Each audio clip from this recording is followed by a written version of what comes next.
Uh, this will be the third of three classes devoted to the exploration of a progressive alternative in the contemporary American context. And I do intend to complete the discussion today, and then next week return briefly to European social democracy, the default position of the progressives, before I go on to devote the rest of the course to the general themes described in the syllabus. I don't regret devoting these three classes to the United States. It's important early in our discussion to have a detailed example of the formulation of a progressive alternative in a particular national context. Let me then begin by reminding you of the general sequence of our American discussion. I began by attempting to identify the salvageable element in the otherwise questionable idea of American exceptionalism. And in that regard, I represented the United States as an outlier along many dimensions among the rich industrial democracies. I then turned to the message of the American prophets, the message of the divinization of the ordinary man and woman, the lifting up of ordinary humanity to a higher plane of existence. And I argued that the message was defective in two crucial respects. First, in misrepresenting the relation between self-construction and solidarity, and failing to appreciate that solidarity is internal to self-construction. And second, by the defect that I labeled institutional idolatry, the willingness of the Americans historically to accord to their institutions an exemption from the reach of the experimentalist impulse that is otherwise so vigorous in their culture. And I then turned to a series of particular programmatic themes with an institutional content. The first of those themes had to do with the fiscal basis of the state. And my key contention in that part of the discussion was that the tax take of the American state is incompatible with any progressive alternative. And I then laid out the way in which I propose to approach the relation of the budget on both its revenue raising and spending side to inequality. So just to rehearse the three principles there. The first principle was that everything that we can do by way of institutional innovation that influences the fundamental or primary distribution of economic advantage and disadvantage overshadows whatever we can achieve by way of corrective or compensatory redistribution, retrospective redistribution through progressive taxation and redistributive social spending or social entitlements. The second principle is that with respect to the important but subordinate issue of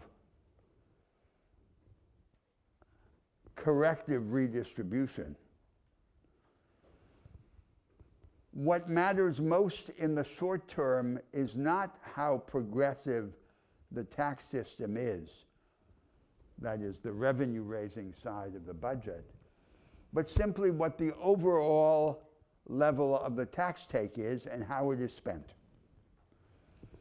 And this fact helps explain what appears to be a paradox, that among these industrial democracies, the most egalitarians are the ones with the most regressive tax systems. It is because the central use of an avowedly regressive tax, the comprehensive flat rate value-added tax, or any functional equivalent to it, because it is neutral with respect to the system of relative prices, makes it possible to maximize the tax take of the state while minimizing the consequent economic disruption. And then what's lost by way of progressivity on the revenue-raising side can be gained in double on the spending side. The third principle, going down the hierarchical order of these three principles, is that nevertheless, progressive taxation does have a useful subsidiary role, but that its two major targets are, first, the hierarchy of standards of living, and second, the accumulation and exercise of economic power. The first of these two targets can be hit much more readily and effectively by the tax system than the second, because the second is intimately entangled with the institutional arrangements of the economy. And the easiest way to hit the first target, the hierarchy of the standards of living, is through an individualized consumption tax. As I described it, the Kaldor tax. The second target, although harder to hit by progressive taxation, might be hit most effectively at the moment of death by the taxation of inheritance or anticipated inheritance through gifts inter vivos. I then turned, and this was the second chapter of the American discussion, to the themes of a progressive political economy. And interpreting the task of a progressive political economy as being turned chiefly to the supply side, to the production side, rather than just, as is common among the contemporary progressives, to the demand side. And that emphasis has a special significance in the United States, given that, as I observed, the only strategy of economic growth in the United States is cheap money, underwritten by debt and credit and facilitated by the structural imbalances in the world economy. We should seek a progressive approach to the supply side, a progressive productivist agenda, and not simply a massification or popularization of spending power, that is, mass consumption. The theme which I chose to emphasize in my American version of this productivist project was the theme of the relation of the backward parts of the economy to the advanced parts. There is a new practice of production, the knowledge economy, but instead of deepening and spreading through the whole economy and becoming a knowledge economy for the many, it remains a knowledge economy for the few. And because it is confined in insular vanguards, quarantined in fringes, it also fails to develop and reveal its full potential, and appears in contemporary American life only in a perverse form that fails to develop its larger potential. The consequences of this insularity of the knowledge economy are formidable for both economic stagnation and economic inequality. And the essential antidote, I argued, is to lift up the vast economic periphery. The knowledge economy exists in every sector, but in every sector just as a socially exclusive fringe. And this lifting up contains at least two elements: an educational element, to be sure, but also, and above all, an institutional element, a series of innovations in the organization of the market economy, designed to, in the end, allow more people, more businesses, and more independent economic agents who have attenuated connections to any business enterprise to establish a connection to this advanced part of the production system.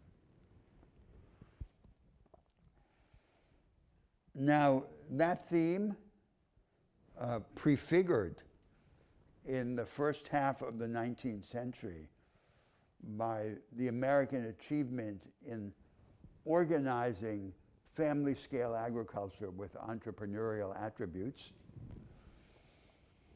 I then suggested briefly could be broadened out by two other themes to which we're going to come back later in the course in a more general form. The relation of labor to capital and the relation of finance to production or to the real economy. A progressive political economy must also seek to make free work really free. The most immediate challenge, not just in the United States, but in contemporary economies as a whole, is the abandonment of an increasing part of the labor force to unstable, precarious, insecure employment. And I describe some of the devices by which this precarious labor might be protected and equipped. But looking forward, further ahead, many stages in the future, there is another agenda, which is to discover the conditions by which we could make the higher forms of free work, self-employment and cooperation, come to prevail over the lower and defective form of free work, economically dependent wage labor. By reconciling those higher forms with the relentless imperative of economies of scale.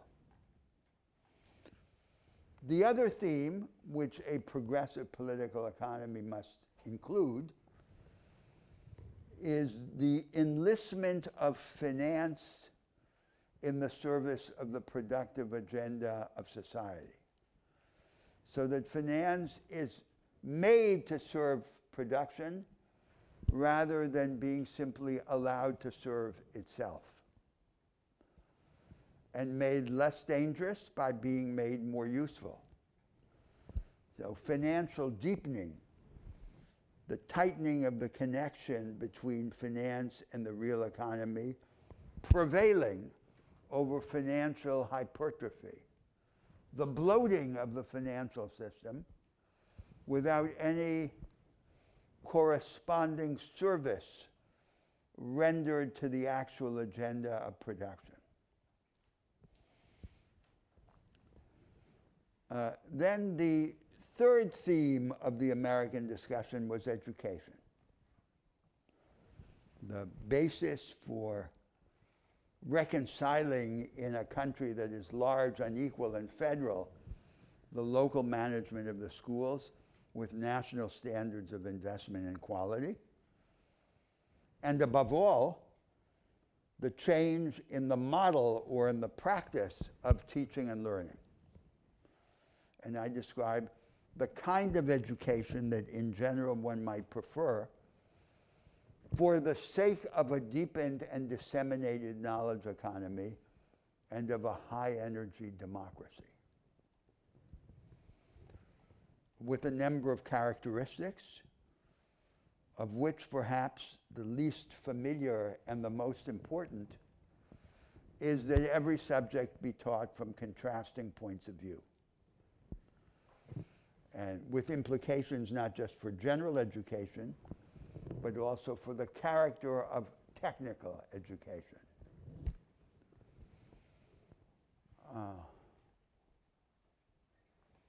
I then came to the fourth theme toward the end of the last class,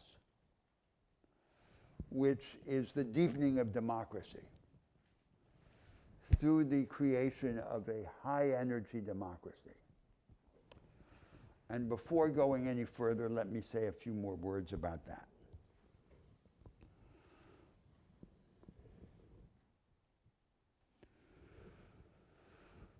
So there is an extraordinarily restricted repertoire in the world of options for the organization of democratic politics. A very small number of established ways of organizing a democracy and its constitutional government. And the result, I argued, is that all of the democracies that exist in the world today can be regarded as being, in one respect or another, weak democracies that inhibit the reiterated practice of structural change and make change continue to depend on crisis. Now, no society reforms its politics and its state in order only later to decide what to do with the reform politics and the reform state. The reconstruction of politics happens only when it must happen to allow the country, the nation, to move in a particular direction, to allow it to breathe, to act. And so it must be motivated by a redirection of the economic and social course. And the particular redirection that I imagine as motivating this shift to high-energy democracy is the one defined by the progressive political economy explored in the previous stages of the discussion.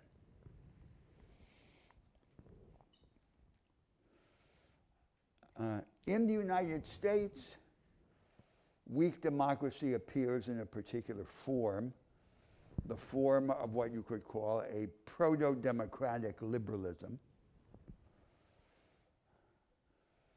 that further aggravates its common defects. In the 20th century, among 20th century constitutions in other countries,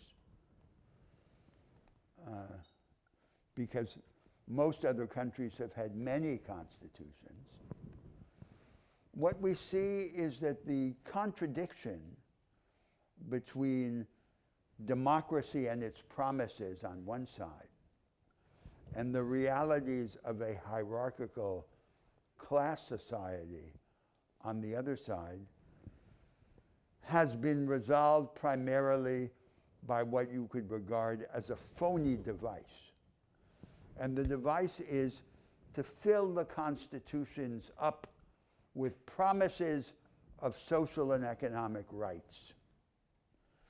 Bereft of any institutional machinery that would ensure that these promises would in fact be kept.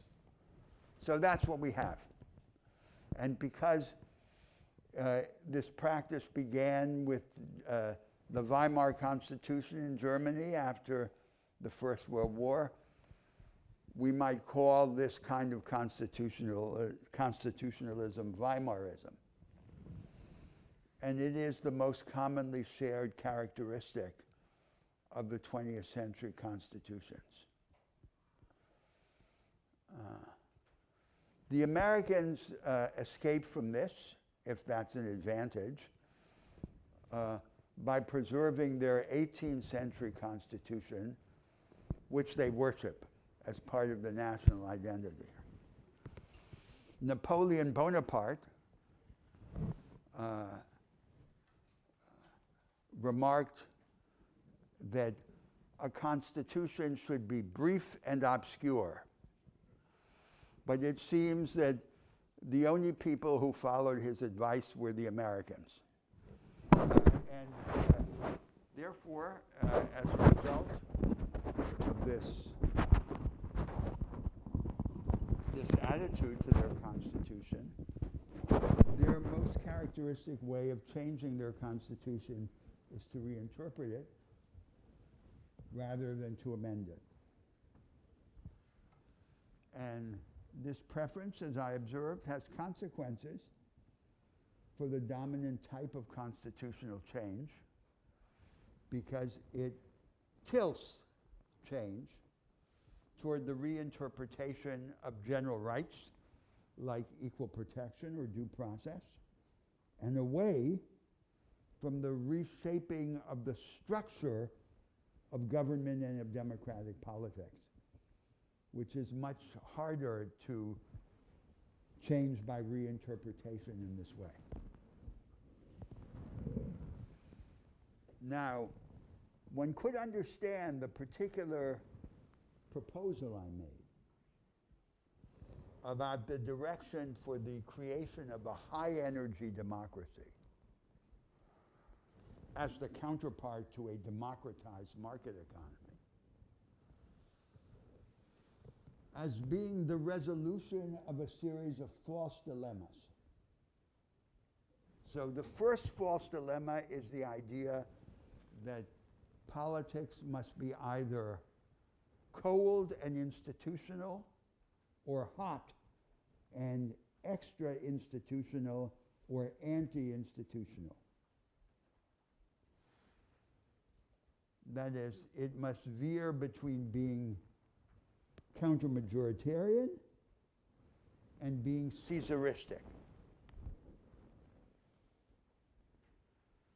And I argued that this is a false dilemma because we can aspire to have a kind of politics that is both hot and institutional.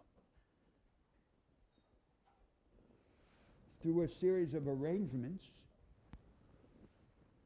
that elevate the level of organized popular engagement in political life. And I call that level of engagement or political mobilization the temperature of politics.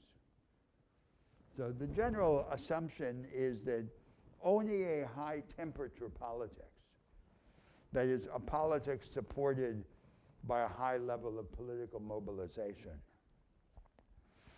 can be a politics rich in structural content, that is, equipped to facilitate the repeated practice of structural change.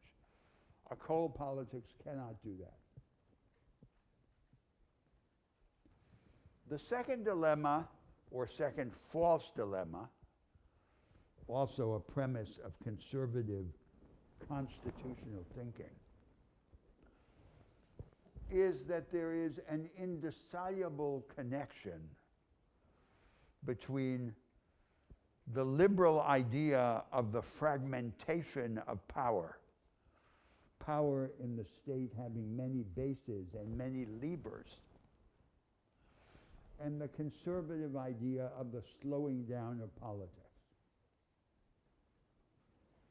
By opposition to this thesis of conservative political science and conservative statecraft,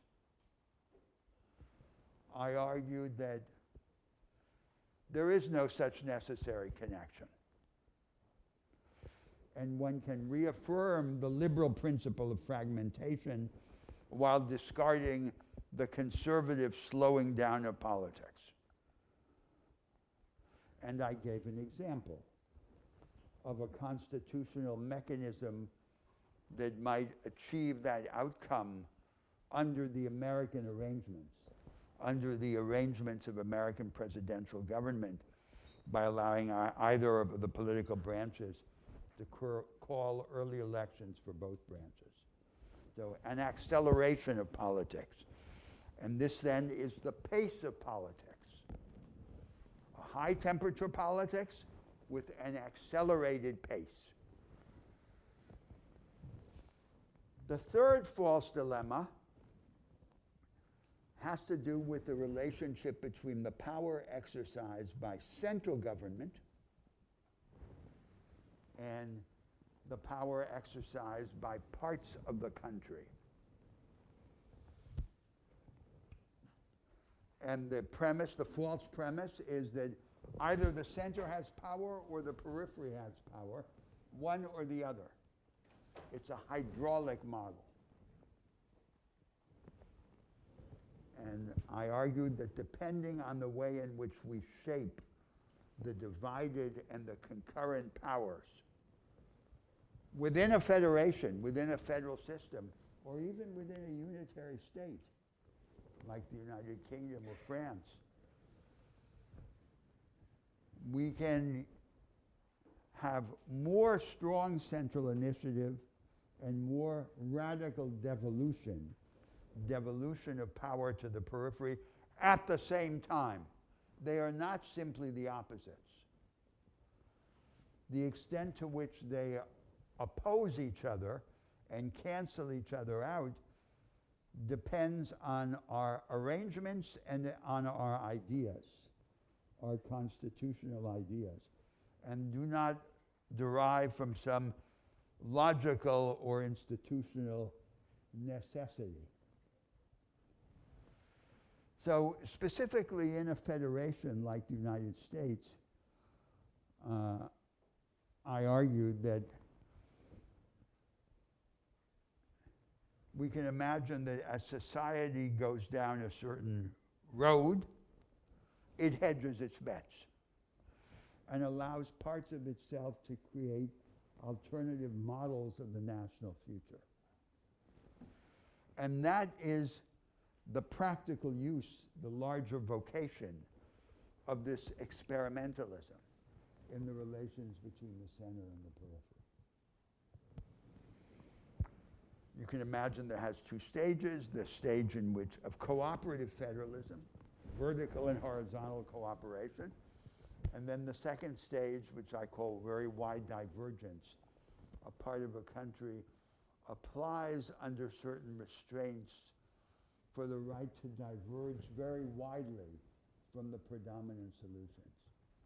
And of course, this wide divergence has to be vetted both politically and judicially to prevent the abuse of this power. That is, to prevent the divergence from being used to entrench the privileges of a particular class or group, or to persecute other groups and classes. And there's a fourth dilemma which may not have come up in last week's discussion, which has to do with the relation between representative and direct participatory democracy. So many of the ideas of the left in the 19th century or in the early 20th century emphasized direct democracy, the councils, the Soviets, and so forth. as opposed to the instruments of representative democracy. But representative democracy, we know from historical experience in large countries, cannot be simply canceled out. What we can realistically imagine is that representative democracy will be enriched or infused with elements of direct or participatory democracy. In local government, for example, through a parallelism of local government with neighborhood associations, but also in central government through comprehensive programmatic plebiscites. Now, here's one general remark I want to make to you about this constitutional argument, this argument about high energy democracy. If you add all of this together, it may seem a very steep mountain to climb. But if you look at the distinct pieces of this proposal, the fact is that each of the elements is very close to contemporary discussions that are already underway in many societies and contemporary institutional experiments. There's nothing out of the world in these proposals. But their general tendency is to move in the direction of what I call high energy democracy, diminishing the dependence of change on crisis, rendering the disposition to change internal, endogenous to social life. And thus having an intimate connection with the other parts of this programmatic alternative. Now let me stop there and ask whether you have observations, questions, challenges to these ideas, the constitutional ideas, this last part of our discussion.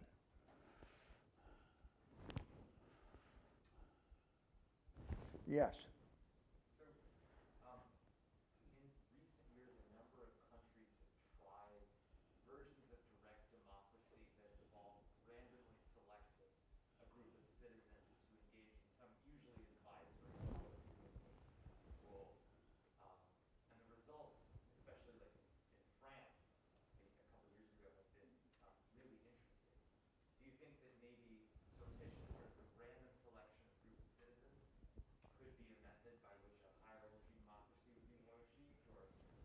It could be. I mean, it's one device among many. There are societies which, for centuries, have had a higher element of direct democracy. I say an example of Switzerland, and so we know that there's nothing otherworldly in this idea, and of course, the element of direct or participatory democracy then converges with the first element of the energy level, the temperature of politics, because it means that the activity of politics ceases to be ecstatic, an exception to the tenor of ordinary life, and approaches what people do, the ordinary business of life. And you might say that's what we want. Now, I think that let me generalize one of the basic ideas of these proposals about high energy democracy through a philosophical abstraction. So, and here is the abstraction which unifies many of the aspects of such a project. So you can say we have two classes of activities. We have moves that we make within a framework of assumptions and arrangements that we take for granted. And those are the routine activities of life. And then we have exceptional moves by which, from time to time, typically under the provocation of some social or existential crisis, we challenge and change pieces of the framework of arrangements and assumptions. So that's what we imagine to be the ordinary situation. The routine existence within a framework that is left unchallenged, unchanged, and even unseen. And then the exceptional moments in which we become aware of the framework and resist it or revise it. Now, what we're imagining in this high energy democracy is a narrowing of the distance between those two sets of moves. And all of the elements, all of the resolutions of all of the false dilemmas converge to that same end. So that the seemingly exceptional activity of challenging and changing pieces of the framework results more continuously, organically, naturally from the ordinary business of life, from the ordinary moves we make within the framework. And here's then the point of this philosophical abstraction. We might think that being able to do that means that we are freer. We are greater, we are freer, we are more powerful. If in our ordinary activity, we never lose sight of the framework, and it remains, as it were, within our grasp. We can see it, we can turn against it, and we don't require some great calamity to be made aware of it. So that the argument would be, that's the implication of this little philosophical thought experiment, is a higher form of freedom. And so then viewed in that way, high energy democracy is not just a political achievement, it's a change in the general character of life, of our experience in the world. It's a change which brings us greater self-possession, greater freedom, and contributes to the larger aim we discussed at the beginning of becoming bigger together. That's the point. Now,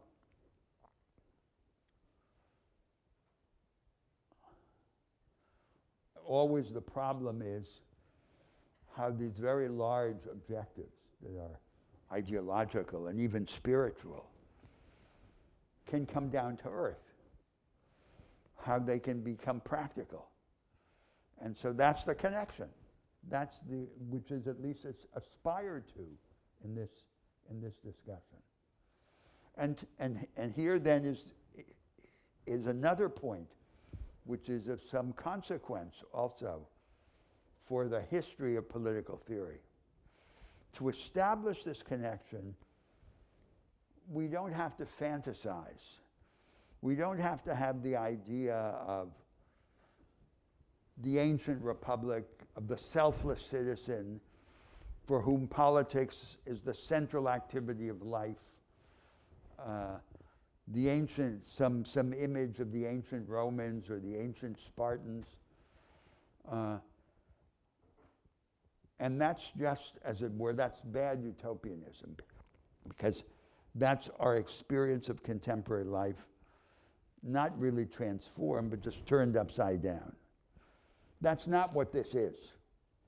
So here, remember, at the beginning, we started from the real thing, the real flesh and bones individual in one of these contemporary societies, for whom inevitably politics is an exceptional concern and not at the center of life.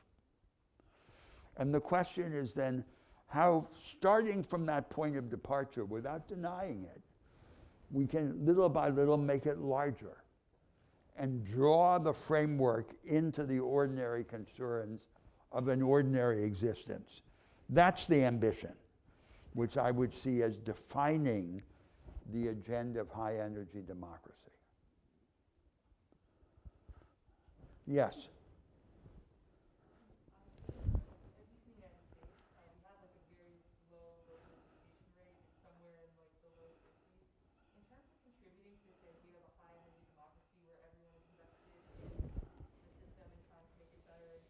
Yes.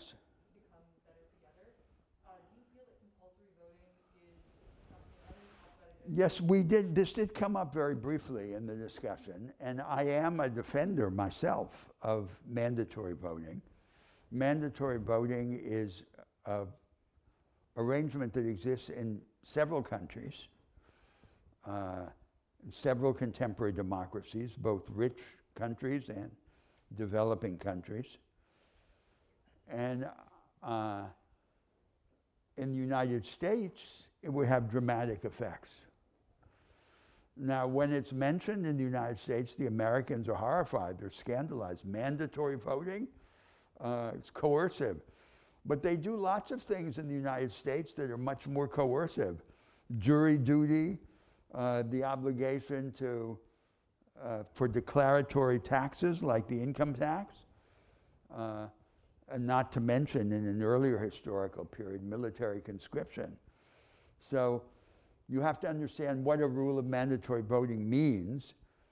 All it means is that for every so many years, you have an obligation to turn your mind momentarily to the affairs of the Republic. And you go to the polling station with the privilege of abstaining. And the only sanction is a fine, a modest fine. And why would one not want that? Abstention in a system of mandatory voting has a different meaning from abstention in a system of optional voting. So I don't understand the resistance of the Americans to that idea. It seems to me to be an idea which would have immensely beneficial consequences for their politics. An empirical observation, which I think I mentioned in that earlier class, was that no country, so far as I know and remember, no country that has adapted a rule of mandatory voting has ever later revoked that rule. So no one has ever seen any reason to revoke it once they have it. And it's because then what starts as an obligation, of course, ends up as a habit. And that's a very good habit for democratic people to have, the habit of voting. Yes? So on the topic of compulsory voting, I'm very much in favour of it on purely democratic grounds as you've laid out. Uh-huh. But as a practical observation, and having worked in Australian politics, Uh-huh. I think the general consensus is that compulsory voting drags political parties and candidates back towards the centre, insofar as you have to win that relatively disengaged vote rather than appealing to people who are more. Well, I could understand how that might be true in a particular country like Australia. I don't think you could generalize that observation across societies. That I suppose the empirical explanation of that would be that the people with less strong political convictions are the ones who are less likely to vote. So they're the ones who Dante Alighieri describes in the Commedia as blowing neither hot nor cold. Dante puts them in the first circle of hell and regards this as a huge defect. So it might be, but it seemed to me more plausible to think that over time, the politicization of the population through mandatory voting would generate other polarities, other forms of antagonism, and overcome that factor. So an objection, there's another kind of objection to mandatory voting, which is related to the original foundation for property and educational qualifications to the suffrage.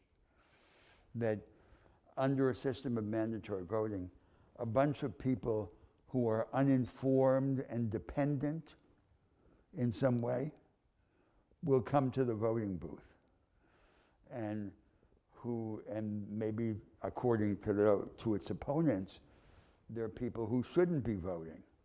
So that's more relevant, for example, in my country, in Brazil, which is so unequal. So then people who are almost illiterate or illiterate, who have no sources of information, they too must vote. And so then there's this other kind of objection. But I think that these costs are all, to my mind, small in comparison to the immense benefit on the other side. Yes? My work is in American voting rights, and I'm totally in favor of compulsory voting here, but my understanding is that it's a free speech issue. Like, you can't force an American to take a political stance because they have their right to free speech. And so I'm wondering if you think that. Well, what do you think of that argument? Because it's a strange argument. As I said, you can abstain. So what you're being asked to is to spend some time every few years on the affairs of the Republic and to consider whether you should vote or not. And then you can say, I opt not to vote. But you have to go there and abstain. So I don't really understand why that's a violation of free speech. I don't understand that argument. Yeah, I'm not sure of like the specifics, but I've heard experts say that because you have like the right to decide whether or not you want to participate in the political system at all, that you can't be obligated, because even then abstaining is like your Well, then why don't you say you have the right not to present your income taxes and fund the state? And before you had the right, of course, not to fight the wars of the United States. Those seem to be much more eloquent rights, and there'd be a far stronger argument on the other side, wouldn't there? Yes. Yeah, so I definitely agree with the idea of compulsory voting overall, and I agree that it would just make abstentions more Significant. significant. In that sense. Yeah. I do have one objection, which is when you look at sort of wider abstentions by a specific type of group. In East Jerusalem, the East Jerusalem Palestinians abstained. 93% abstained from the Jerusalem elections. Uh-huh. That's something that has always happened, and it makes sense. They view Israel as a sort of a military occupying force. Uh-huh. It seems to me that a mandatory voting law instituted would just sort of punish them all with a fine further, rather than make their abstention more meaningful. Because their abstention is not sort of to bring a message to the wider country. It's sort of much more a philosophical, categorical imperative, a refusal to engage with the state itself. Well, I understand that, but that is a message, and it's a message which is more, so that message not be confused with simple lack of interest. You have the mandatory voting, right? That is a message. Well, I don't think the message is the main core of it. I think the aspect of mandatory voting I'm critiquing is that it expects everyone to engage in the state. Right? It's a means to sort of Yes, it does say that it's a responsibility of the citizen to uphold the state and to turn to affairs of his mind to the affairs of state. That's true. and that in a country that might be have a I understand. So you mean a theological objection to engagement with the state. I wonder even then whether the expression of that theological objection is not much more eloquent when it is formalized in this massive abstention under rule of mandatory voting. I remember that in Argentina, for example, once the Peronist candidate, the candidate chosen by the exiled dictator Peron, was not allowed to run. And the result, and under the rule of mandatory voting that existed in Argentina, exists today, the president who was elected had less votes than the number of abstentions, so that his authority was shattered from the outset. I think that's good that it was shattered, because there was a constraint on the citizenship. So I think you have to go into the details of each of these cases to assess the significance. Yes. Putnam and others have argued that in the U.S.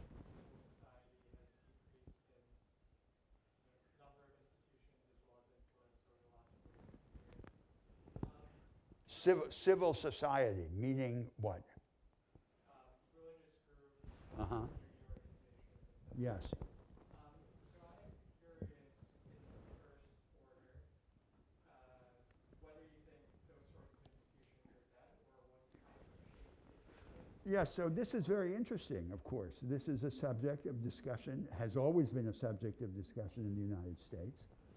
This is a Tocquevillian theme of the importance of civil association in the United States. And there is a brand of American conservatism that seeks salvation in strengthening that. And a whole tradition of American political scientists who write about the ups and downs of social capital association in the United States. That's precisely the next topic in my discussion, the final topic in this American programmatic discussion, before I come at the end to the wedge issues of race and class and the conflict of moral agendas. So let me say a word about that, and it takes us directly into this next topic. So we have these themes now: the fiscal basis of the state, the democratization of the market economy, especially the relation of the rearguard to the vanguard, education, and the deepening of democracy, high-energy democracy. Now, the last theme, the fifth axis of this American progressive vision, would be the organization of civil society outside the state and outside the market. And the basic idea is that a disorganized society, a society in which people do not associate, is a society that cannot generate alternatives and cannot act on alternatives. Organization is power. And a special significance attaches to organization outside the market and outside the state. That's the general idea. Now, and then this relates to a great theme of modern social theory, right? So let's take the theme of the classical European social theorists, Durkheim, Tönnies, the contrast between mechanical and organic solidarity, or between what Tönnies calls community and society. So according to the late 19th century and early 20th century social theorists, so-called traditional societies were organized on the basis of similarity. And the basis of connection was that you were the same. And now you have these societies in which there is intense functional differentiation, and it seems that a mere interdependence of specialized groups is not enough to guarantee social cohesion. So Durkheim, for example, imagined that there have to be a shared ideal, the ideal of the autonomous agent, to bind society together. But such an abstraction also seems inadequate as a source of social cohesion. So here is then the deep question, the deep social theoretical question, the question that results from this long debate in the history of modern social thought. In a free society in which people are different, in which they differ, what is the basis of social cohesion? Now, let me give you an example of this problem from the world of European social democracy that I mentioned and I'll come back to next week.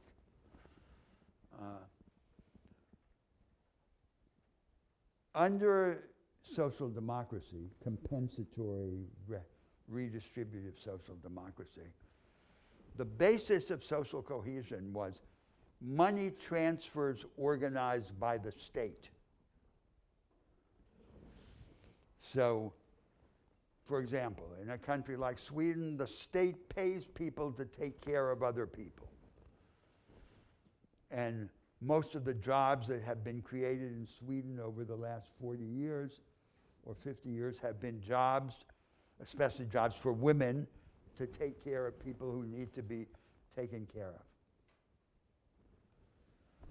Against the background in the European social democracies of a very high level of ethnic and cultural homogeneity. Because most of these European societies were like tribes. They were, a country like Sweden was basically a society of peasants who became rich. And they're all related to one another. So when then this high level of homogeneity is eroded by migration, by migratory flows, and the social complications that accompany it,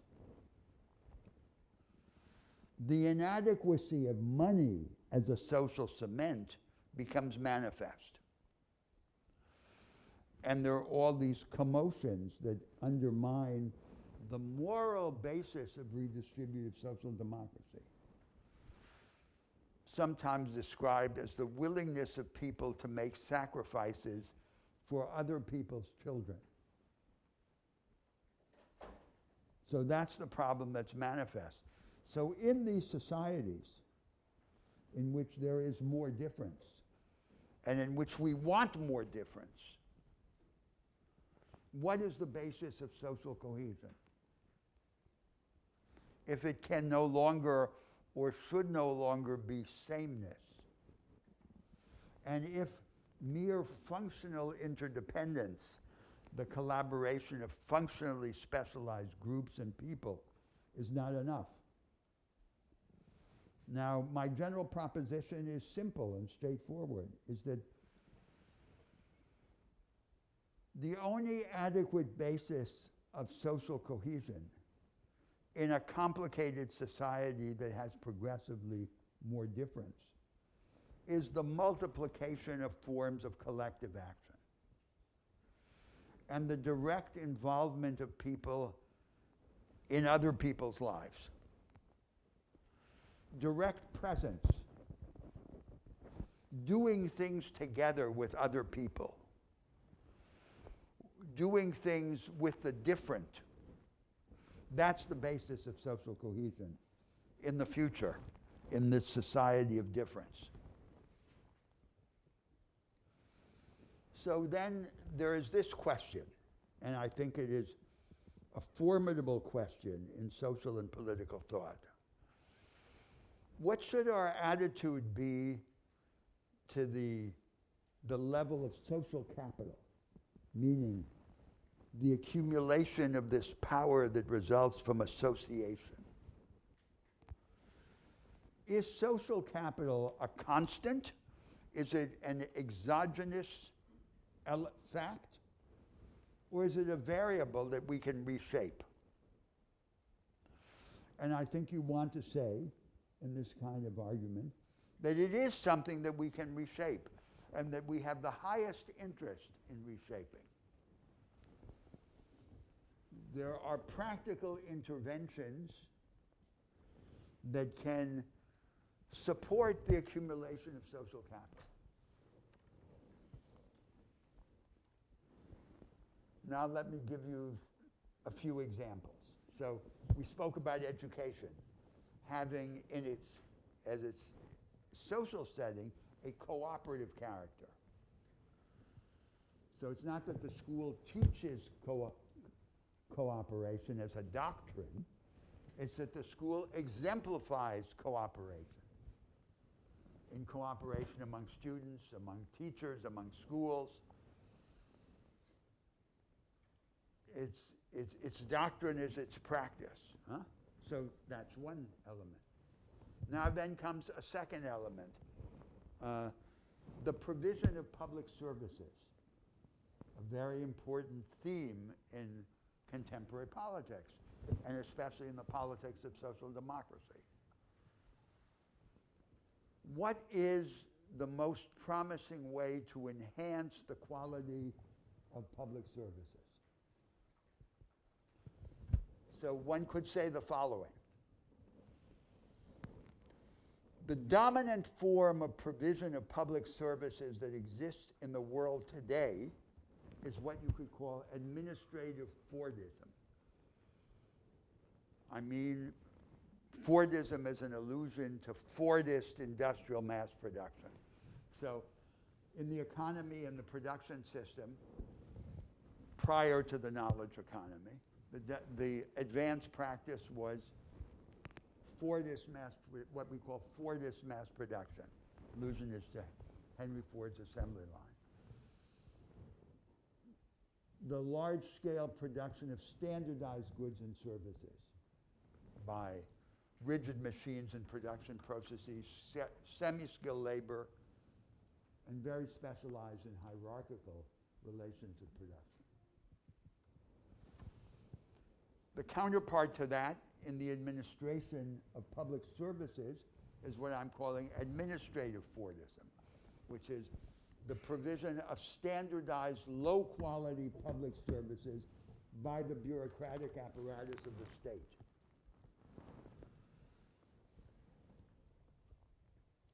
And by low quality, I mean of lower quality than the equivalent services that could be bought on the market by those who have money.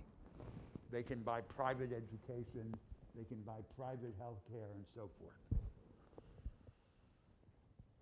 And it seems then that the only alternative to this administrative Fordism is the privatization of public services in favor of profit-driven firms. But there is another alternative, which one might think would be increasingly significant in the course of the 21st century. The state must provide a universal floor, a universal minimum of public services. And you might say the state must also operate at the ceiling in the development of the newest and costliest and most complex public services. But in the broad middle zone between the floor and the ceiling, the state will engage civil society to partner with it, the state, in the experimental, not-for-profit provision of public services. Civil society will be organized through cooperatives of one kind or another, of health providers, of educators, to complement the state in the experimental and diversified provision of public services. And that might be the most promising way to enhance the quality of the public services without privatizing them. That's the general idea. So that's an example of how public services might be related, the provision of public services, to the strengthening of social capital as a variable that we can change rather than just an exogenous constant of some kind. Now then comes a third element. The third element then is some version of the following principle that might be generalized in the contemporary societies. You might say, every able-bodied adult should have two positions in principle: a position in the production system, in the production of goods and services, but also some responsibility to help take care of others outside the boundaries of family selfishness, others outside the boundaries of his own family. And this obligation might be discharged at a certain moment in everyone's life, or at a certain time in the working year, and so forth. Now, this is somehow related to the theme of military service. And we're talking about the United States. So we can remember that not very long ago, the Americans abolished military conscription and instituted the so-called volunteer army. The reason why they did this is very clear. It was done after the Vietnam War, when the American statesmen wanted to engage in a series of military expeditions around the world in these imperial wars of intervention, and they didn't want to be inhibited by having to deal with the complaints of the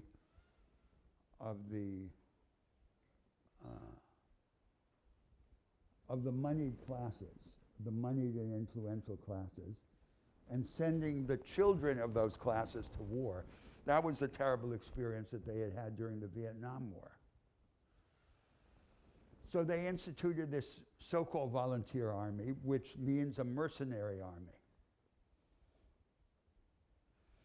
Now, this was a violent subversion of Republican principles and ideals, and it was implemented in the United States without a murmur from the progressives. In a republic, the army must be the nation in arms, and not part of the nation paid for by the others to defend them. But this principle was undermined. So,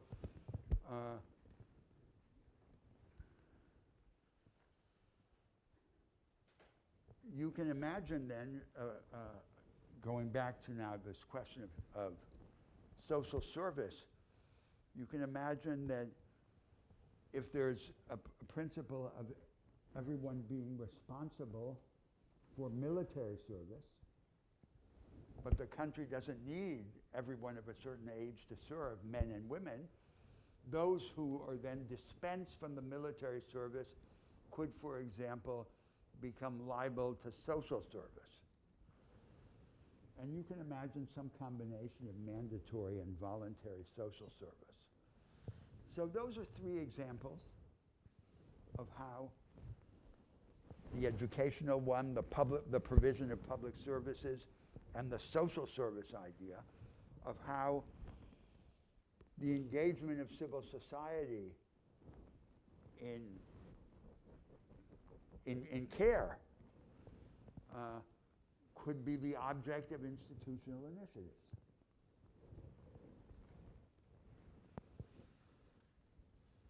Okay, so let me stop there again and ask for your comments.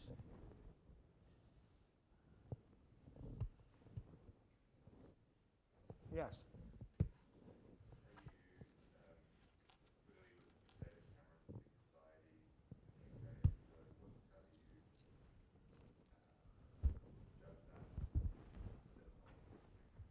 What's the connection that you're thinking of? It just sounds very familiar when you describe your. So there's a version of conservatism that's communitarian conservatism, and of course, it communicates with that. But I think these particular initiatives are in fact foreign to anything that has been imagined by communitarian conservatism, as in the provision of public services. Civil society has to be organized for that.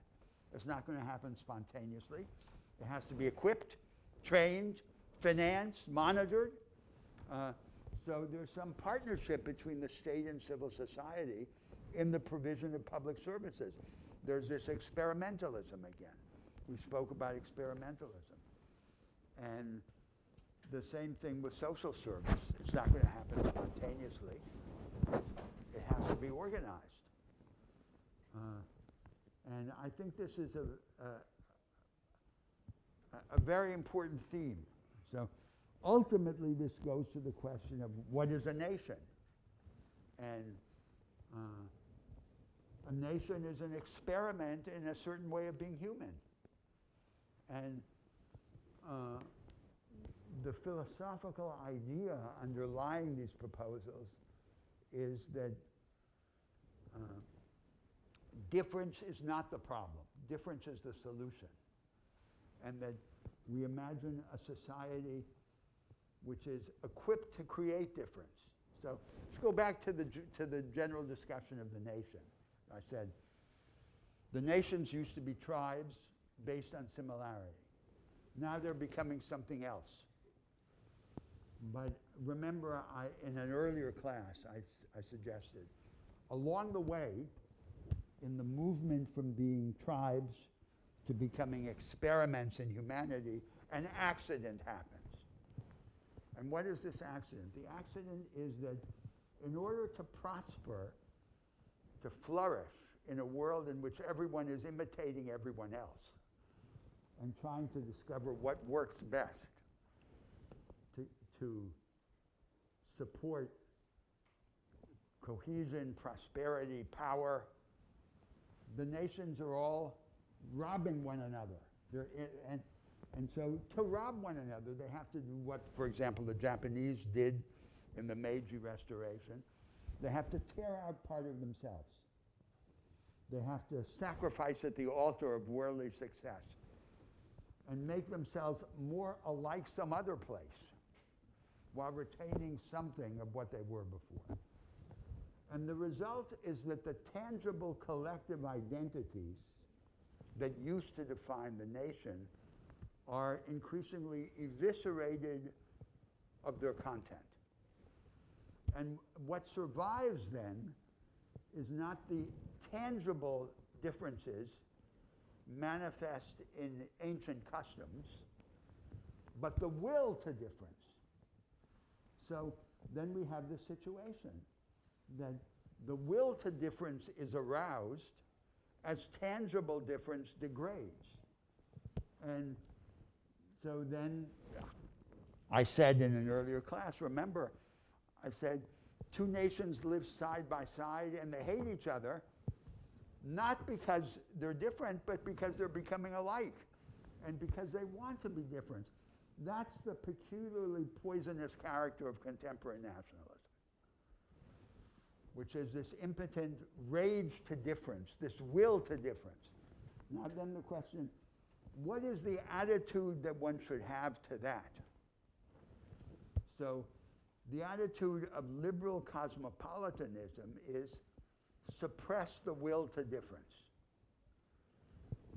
Convergence to the same universal practices. The attitude of regressive right-wing nationalism is preserve traditional difference, reinvent these differences of the past. But the attitude that a progressive might prefer is equip the will to difference. That is, create the institutions, the political and economic institutions, and the educational practices that allow each nation to invent new difference, to develop new difference. Because The actual differences are much less dangerous than the will to difference. The actual differences are porous and susceptible to compromise. The will to difference is empty and necessarily the object of an intransigent faith. That's the contrast. So this argument about the new basis of social cohesion is related to that in some way. Yes? I am curious to better understand kind of how you define or pursue civil society institutions today. My working hypothesis is probably that employers that assume positions, or private sector firms, or potentially government, well, that assume positions of, say, establishing community, let's say churches and so on, the elderly class. So who do we, which particular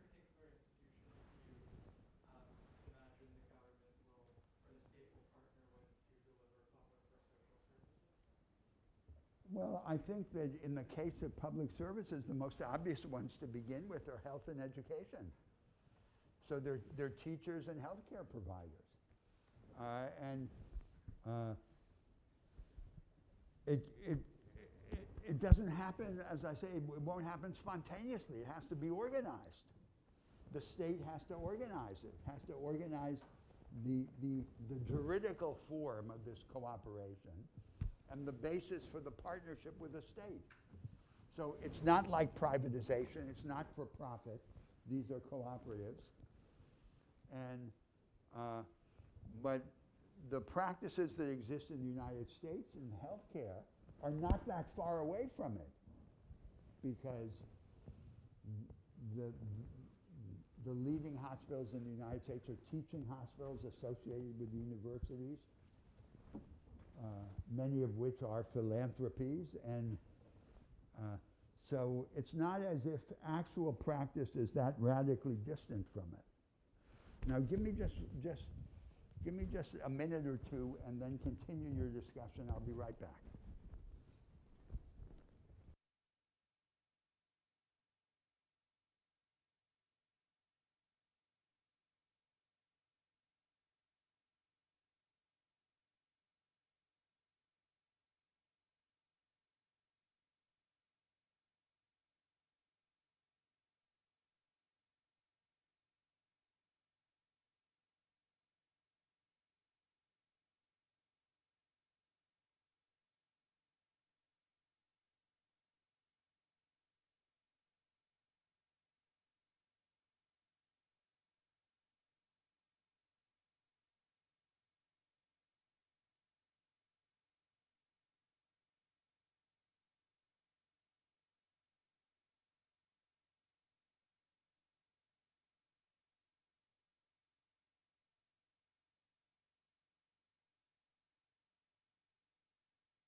All right, so someone else had a question? Comment? Yes.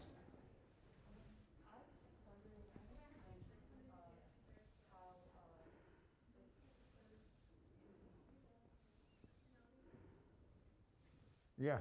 I know you mentioned in the United States, we have a lack of homogeneity and because of migration and then the social complications that come with it.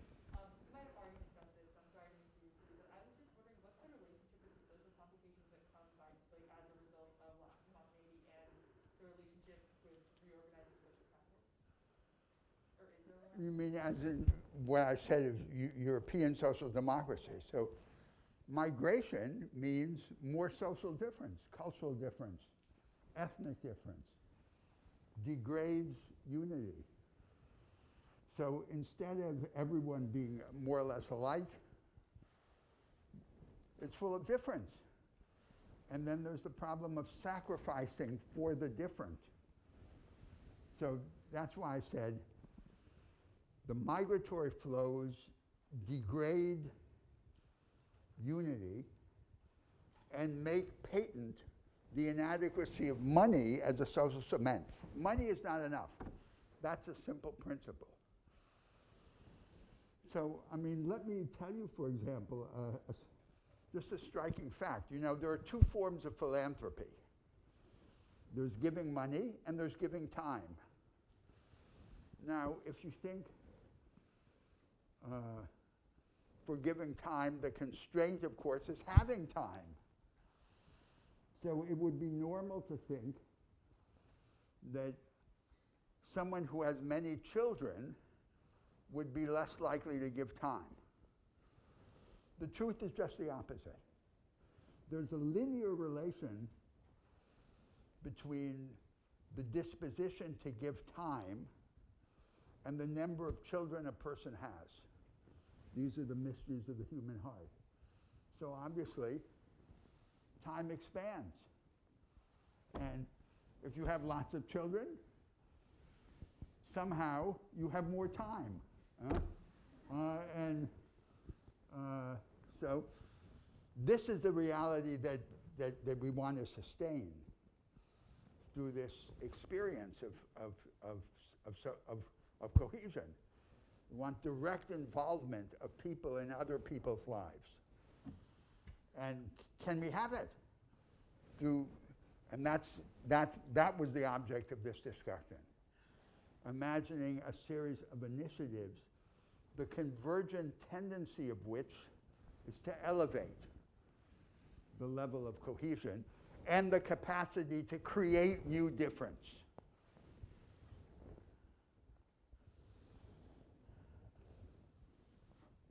Yes.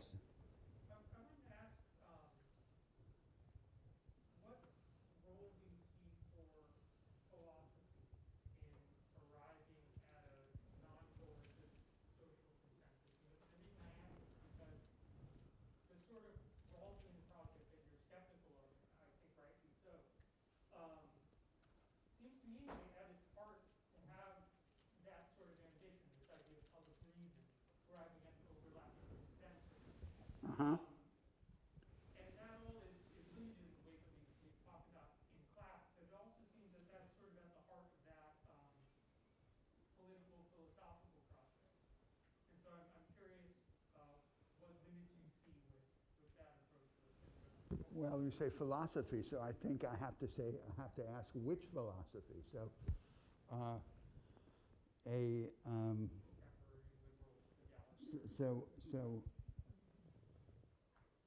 a fundamental tenet of liberal political philosophy is the division between the neutral right and the non-neutral good. So there's a neutral right, an order of right, and the good is sectarian or partial. And I said before, I don't believe in that distinction. I think that's a crucial flaw in liberal political theory. There is no neutral right. Every institutional order tilts the scales in favor of some forms of experience and against others. Nevertheless, and more than that, I would say, the problem with the idea of neutrality is that it characteristically serves its opposite. That is, the order that is claimed to be neutral is entrenched, immunized against criticism and attack, and then becomes less neutral as a result of this immunization. Nevertheless, the false idea of neutrality has a kinship to an idea that is valid and even indispensable, which is that although no order can be neutral, we want an order which is open to a wide range of contradictory experience, of conflict and experimentation, and above all is corrigible. So corrigibility is the secular counterpart to this theology of neutrality. We say, we don't want it to be neutral, we want to be able to change it. That's what we can hope for. So that's my idea. So these experiments in humanity, which are where the nations are going, what they're becoming, are not converging to some kind of neutrality. But the more they can be sources of difference, creations of difference, rather than expressions of this impotent rage to be different in the absence of actual difference, the better, the more fertile, the less dangerous. That's what we want. That's the attitude. So I don't know if the last philosophy of Rawls is compatible with that, fine. But that's the idea that is in question there. So I think now if we go back over the course of this American discussion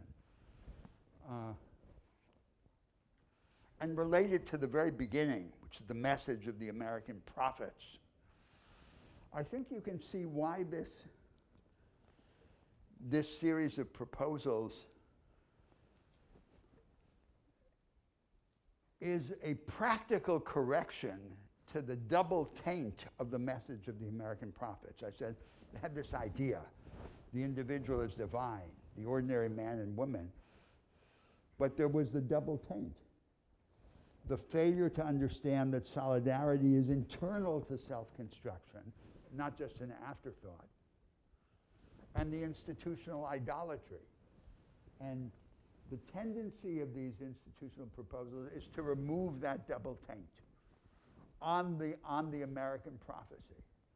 That's, as it were, the philosophical significance of this programmatic argument. Now,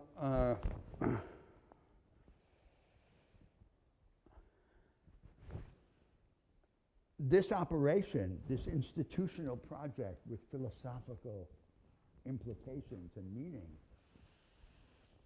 has as its other side the construction of a coalition, a social and political coalition, a majoritarian progressive coalition. And I want to remind you then of the theoretical premise regarding the relation of institutional change to coalitions. So there has to be a majoritarian coalition. Every progressive project, every project in the world builds its own base. It doesn't just find an antecedent base.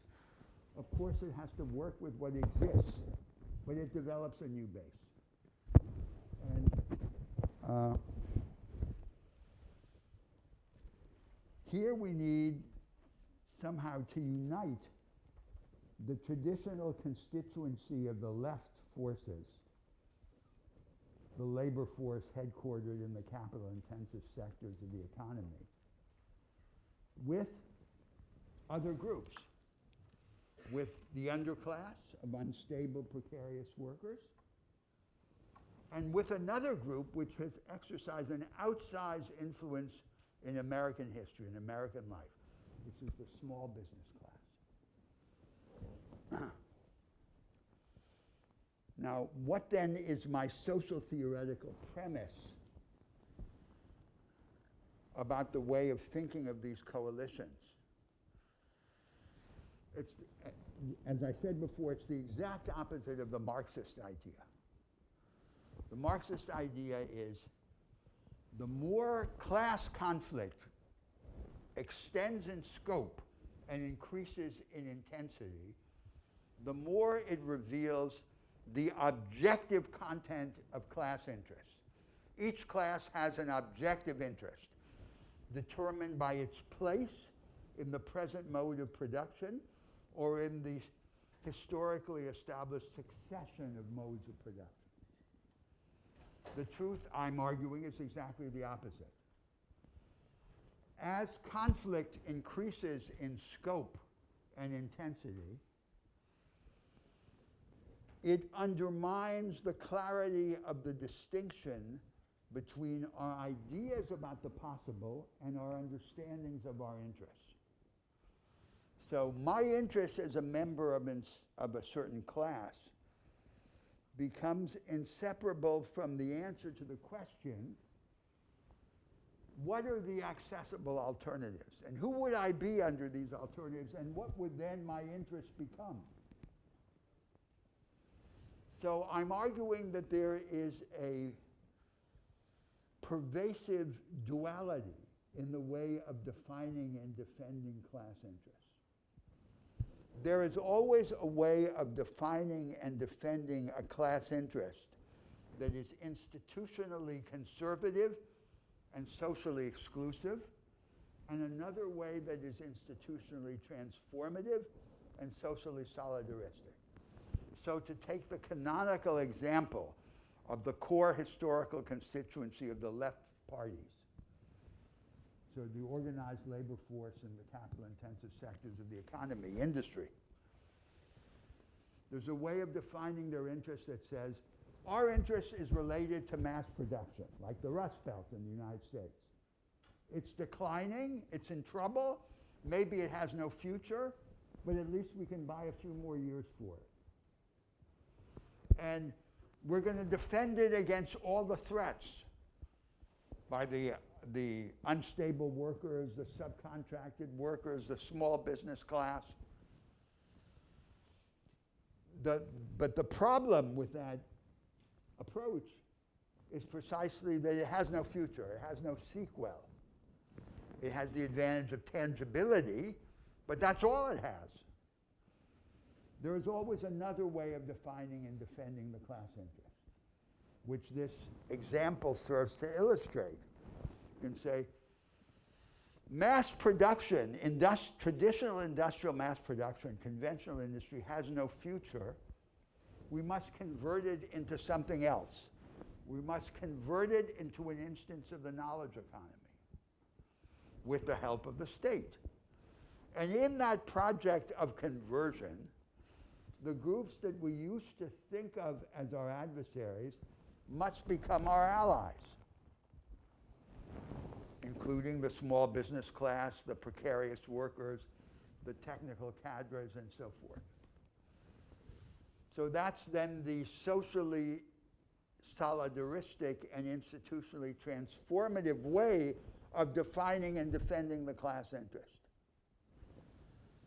And it's in that spirit that we would have to approach this operation. So every programmatic project, like the project that I've described with respect to the United States, can always be formulated in two registers. One register is the sequence of institutional changes that defines its programmatic agenda. The other register is the coalition of classes or social forces that it presupposes or requires. And these two registers are just the reverse side of each other. They directly translate into each other. The project builds its own base over time, requiring, however, this transformative and solidaristic interpretation of the class and group interests. Now, of course, for that project to progress in the United States in that spirit, there are two formidable obstacles. And these are the so-called wedge issues in American politics. And now, although you may have disagreed with what I said by way of the programmatic proposals, What I'm next going to say is the source of much more disagreement, because these are the most incandescent issues in American public discussion. So the first is race and class. And the second is the conflict of moral agendas in the United States. And these are the issues then that inhibit or even prevent the formation of a majoritarian progressive coalition in the United States. So let's take first race and class. So there have been 4 approaches to the relation between race and class in American history.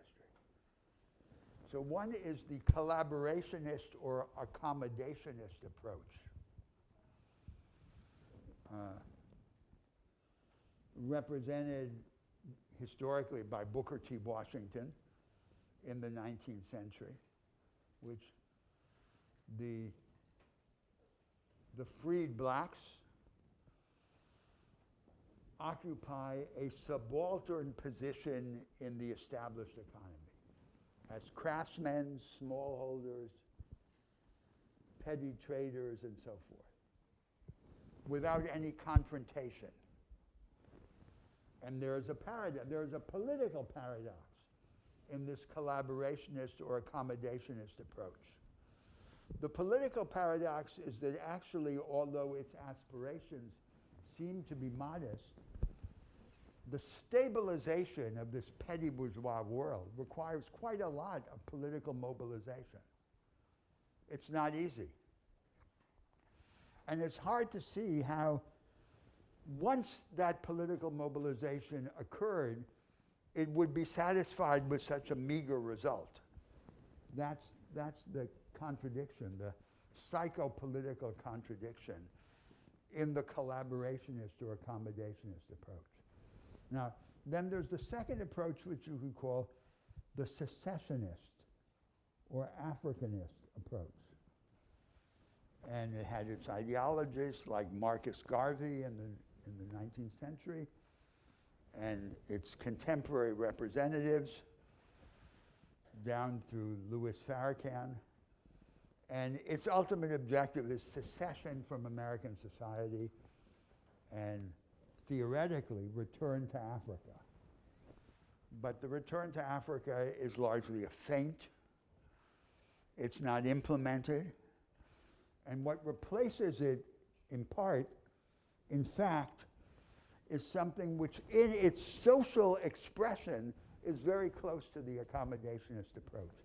That is, instead of the return to Africa, of the African diaspora to Africa, it's the creation of a petty bourgeois world of an internal exile in the United States under the petty bourgeois notions of respectability and propriety and so forth. Now there's the third approach, which it might be provocative to call integrationist, since this is a hollowed term in American political discourse, and maybe I should just call it the threshold approach. So this approach wants to separate race and class and treat race as a threshold issue that has to be dealt with before class. Racial oppression before social and economic oppression. And the signal expression or instance of this third approach, this threshold approach, is affirmative action. It's the most characteristic contemporary expression of it. And what are the objections? So it has an undoubted historical achievement, which is the consolidation of a black professional and business class. That's what it's helped achieve. But what are its costs? So the first cost is that it generates benefits that are in inverse proportion to the need for them. So, in other words, it most benefits the members of the black professional and business class who get the elite jobs and places in the universities and so forth as a result of this program of affirmative action. It benefits less the members of the organized black working class, especially the public employees, like policemen and firemen. And who does it benefit least of all? The vast members of the disorganized black underclass who fill the unstable part of the labor market and the American prisons. That's whom it least benefits. So there's this inverse relation of benefit to need. The second defect is that it separates the black elite from the rank and file. It accommodates the black elite. They're the virtual representatives of the oppressed, but in fact they join the elite, and there's this internal separation. But the third defect is that it offends the white working class majority of the country, which with some good reason believes itself to be the victim of a sanctimonious conspiracy between the white elites, the moneyed white class, and the virtual representatives of the blacks, this elite that has been consolidated by the affirmative action program. So this is the result of this policy. This is the orthodox approach in the United States. Now, there was a fourth approach, which you could call the reconstructive approach. And I call it reconstructive because it wants to connect race and class, but also because in American history, it was exemplified or anticipated by the experience of the Freedmen's Bureau in the 4 or 5 years after the Civil War. In the South, attempting to connect the correction of racial oppression to the correction of social and economic oppression. And Du Bois explicitly connected it in this way and can therefore be regarded as the early theoretician and ideologist of this reconstructive approach. So what would that mean in a contemporary situation? How could one diffuse this inhibition on the formation of a transracial progressive majority in the United States? For example, one could make a radical distinction between individualized racial discrimination and the collective promotion of the disadvantaged, of the objects of racial discrimination, especially the black underclass. One could say individualized racial discrimination should be criminalized, as it is in many contemporary countries, but not in the United States. It should be criminalized. It's a separate matter. But the collective promotion of the disadvantage should depend on actual disadvantage, measured by the inability to escape through the forms of available economic and political action, the situation of exclusion and subjugation. And therefore, the primary criterion should be class. But class will combine, when combined with other sources of disadvantage, including race, becomes much more likely to create the situation of entrenched subjugation. And that's then what should be the object of collective promotion, economically and educationally. So that would be the alternative. Now, that alternative apparently is not acceptable to the American progressives. But we then have to reflect on the consequences of this for the inhibition of the formation of a progressive majority in the United States. Now, before I open it up for discussion, let me introduce the other contentious issue, which is, as if that were not enough, which is the conflict of moral agendas. So I said in an earlier class, the formula of conservative statecraft in the United States over the last half century, the way in which the right won and exercised power was to combine material concessions to the moneyed classes with non-material concessions, moral concessions to the moneyless class, defending their moral and religious preferences. So there is a conflict in the United States, which is understood as a conflict between a traditional or religious moral agenda and a secular or modernist moral agenda. And the signal issue now is abortion. 100 years ago in the United States, it was prohibition.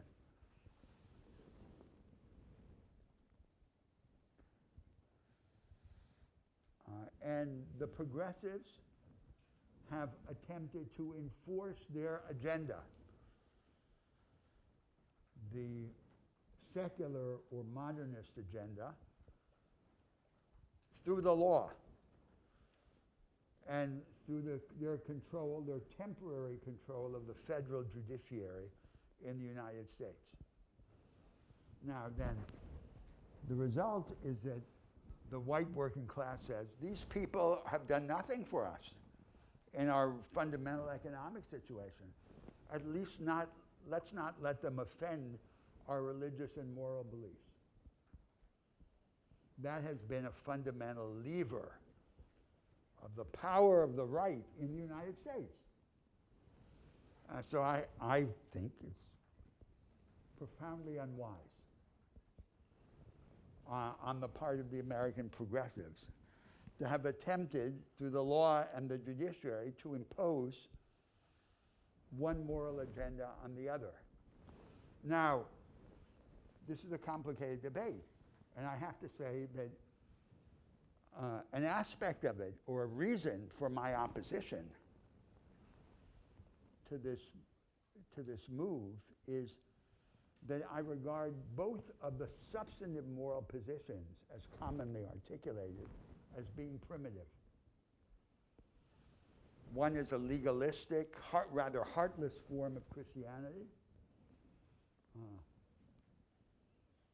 And the other is an individualistic form of gratification, and an inappropriate conception of the relation between self-construction and solidarity.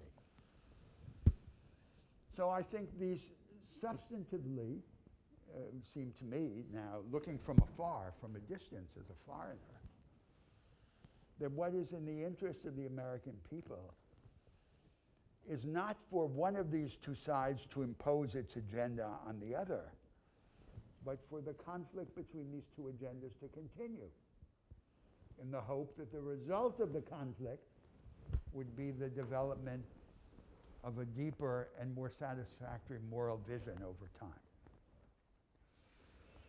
But this would require on the part of the American progressives a tremendous act of self-restraint in refusing to impose a particular moral agenda on the other. Well, we have a couple of minutes left to discuss both race and class and the contest of moral agendas. Who would like to start?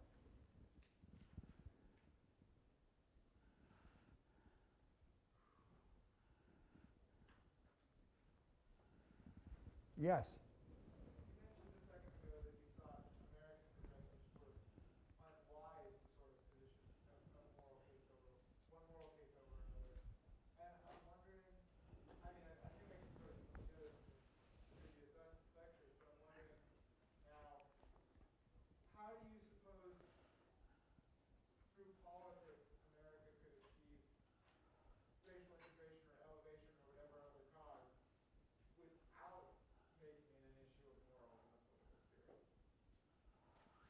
Well, now it seems to me you're joining together these two issues, right? Race and class and the contest of moral agendas.